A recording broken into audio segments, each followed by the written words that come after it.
Did you guys know that the CEO of YouTube's personal channel just recently hit 100,000 subscribers? So many people are rightfully wondering, does this mean that she's going to have a signed letter from herself, congratulating herself on reaching that milestone on her own website? Well, probably.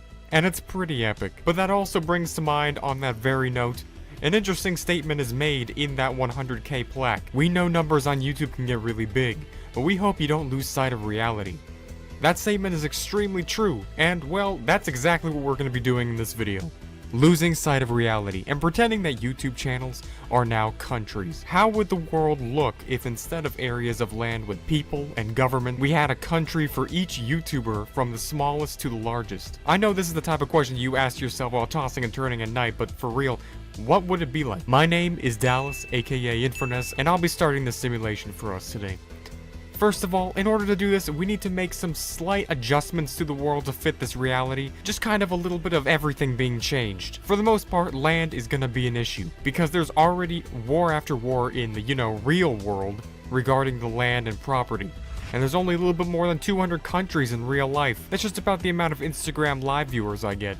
Not too bad, I guess. I mean, it's not like anything Shane Dawson level or something like that, but there are almost 40 million YouTube channels, only 10 million of which have over 100 subscribers. So just let that sink in. Obviously, we're assuming that every one of these new countries has a population equal to that of its sub-count, so that means that there's gonna be a lot of tiny little things all over the place.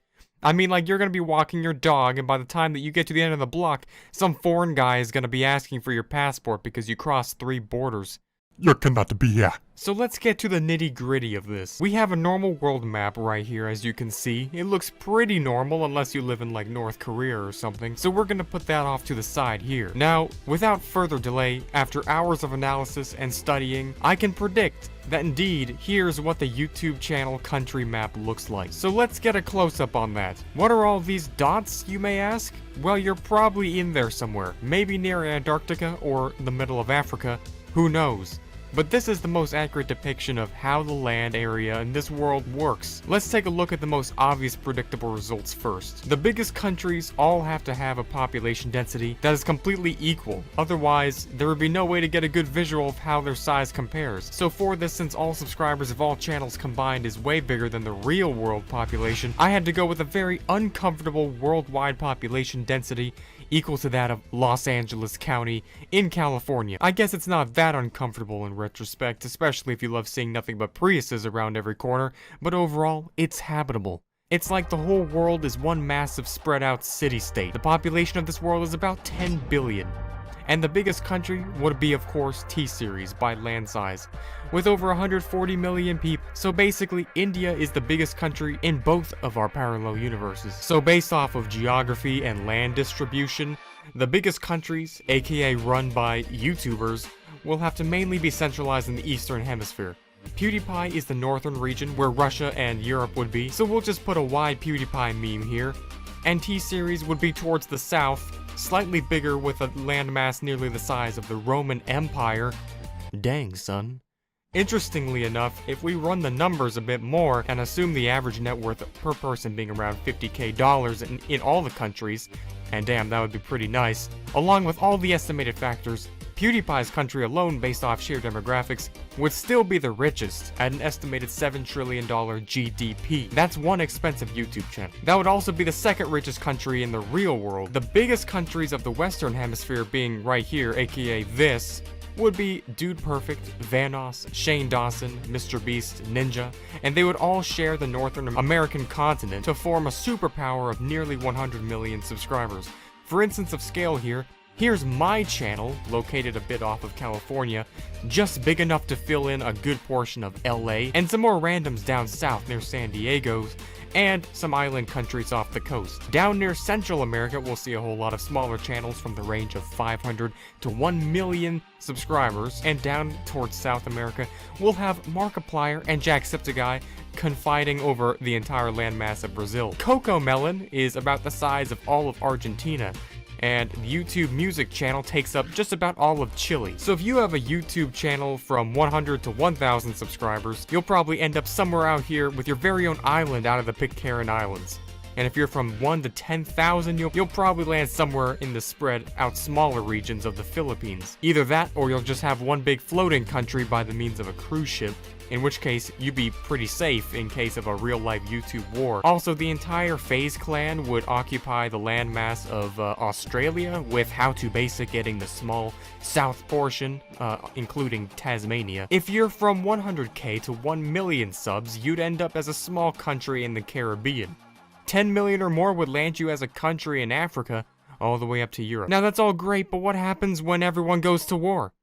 Okay, so let's figure this whole situation out. This is what we call the Tube World War Untamed. First conflict would arise between Mr. Beast and Morgs. Obviously, that's kind of predictable. Now, these two are both very large, but very separated. Mr. Beast is going to have to deploy a whole lot of ships full of his subscribers all out there to defeat Morgs, and Morgs is going to have home field advantage, so I'd love to go even into more detail on the probability of which side would be winning based off of the channel demographics, but obviously I don't have every single YouTube channel ever's password, so we're just going to have to wing it. Besides, I can actually see Mr. Beast somehow being able to pull off this situation in real life in the future. We'll just have to say that even though Morgs is the advantage, his country gets taken out by the bombers that drop bombs of pure pennies all over the place, leaving nothing but a big mess behind.